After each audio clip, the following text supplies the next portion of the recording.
بسم الله الرحمن الرحيم اعوذ باللہ من الشیطان الرجیم بسم اللہ الرحمن الرحیم اللہم صل علی محمد وآل محمد۔ جیسا کہ آپ تمام مومنین جانتے ہیں کہ یہ ایام بی بی کی ولادت و سعادت کے ایام ہیں۔ یہ وہ ایام ہیں جن میں رسول خدا صلی اللہ علیہ وآلہ وسلم کے گھر میں خوشیوں کا سما ہے۔ رسول خدا کے گھر میں خداوند متعال نے خوشیاں بھیجی۔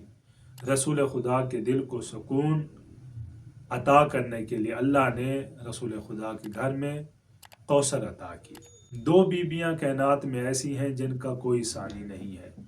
ایک بیوی ایسی ہیں جو رحمت للعالمین کے لیے رحمت بن کر آئی ہے، تو دوسری بیوی ایسی ہیں جو کائنات کی زینت امام کے لیے زینت بن کر آئی۔ تو عزیزان محترم، اس خوشی کے موقع پر تمام مومنین کی خدمت میں ایک ایسا ہدیہ لایا ہوں، ایک ایسا ہدیہ پیش کرنا چاہتا ہوں کہ جو اس مہینے میں آپ نے حتماً انجام دینا ہے۔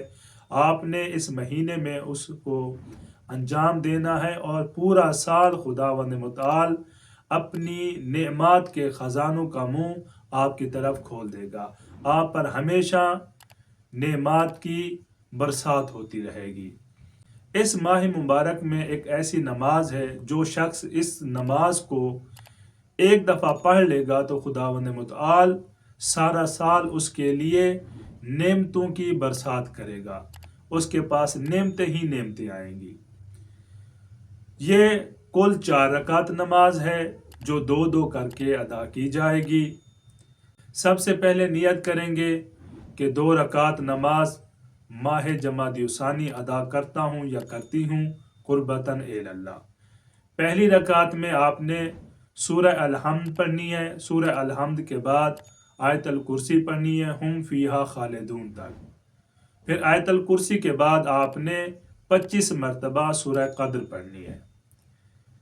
پھر جب دوسری رکعت آپ شروع کریں گے تو دوسری رکعت میں الحمد کے بعد سورہ تکاثر پڑھنی ہے۔ سورہ تکاثر کے بعد آپ نے 25 مرتبہ سورہ توحید پڑھنی ہے۔ یہ 2 رکعت جب آپ ادا کر لیں گے، اس کے بعد پھر آپ نے نیت کرنی ہے 2 رکعت کی۔ 2 رکعت نماز ماہ مبارک جمادی الثانی ادا کرتا ہوں یا کرتی ہوں قربتاً اللہ۔ پھر پہلی رکعت میں سورہ الحمد کے بعد سورہ کافرون پڑھنی ہے اور سورہ کافرون کے بعد 25 مرتبہ سورہ فلق پڑھنی ہے۔ اس کے بعد آپ نے دوسری رکعت پڑھنی ہے۔ دوسری رکعت میں سورہ الحمد کے بعد سورہ نصر پڑھنی ہے۔ سورہ نصر کے بعد آپ نے 25 مرتبہ سورہ ناس پڑھنی ہے۔ پھر نماز جب ختم ہو جائے، نماز ختم کرنے کے بعد آپ نے مصلی پہ بیٹھ جانا ہے۔ 70 مرتبہ آپ نے پڑھنا ہے تسبیحات 4، سبحان اللہ والحمد للہ ولا الہ الا اللہ واللہ اکبر۔ اس کے بعد آپ نے 70 مرتبہ درود پاک پڑھنا ہے۔ پھر آپ نے 3 مرتبہ یہ پڑھنا ہے اللہم اغفر للمؤمنین والمؤمنات، 3 دفعہ یہ پڑھنا ہے۔ پھر آپ نے سجدے میں چلے جانا ہے اور سجدے میں 3 مرتبہ یہ پڑھنا ہے یا حیو یا قیوم یا ذل جلال والاکرام یا اللہ یا رحمان یا رحیم یا ارحم الراحمین۔ یہ ذکر پڑھنے کے بعد آپ جو بھی دعا مانگیں گے، خداوند متعال سیدہ فاطمہ الزہرا سلام اللہ علیہا کے صدقے میں آپ کی ہر نیک حاجت کو پورا فرمائے گا۔ آپ کی دعا انشاءاللہ العزیز قبول ہوگی، رد نہیں ہوگی۔ تو اپنی دعاؤں میں ہمیں بھی یاد رکھیے گا۔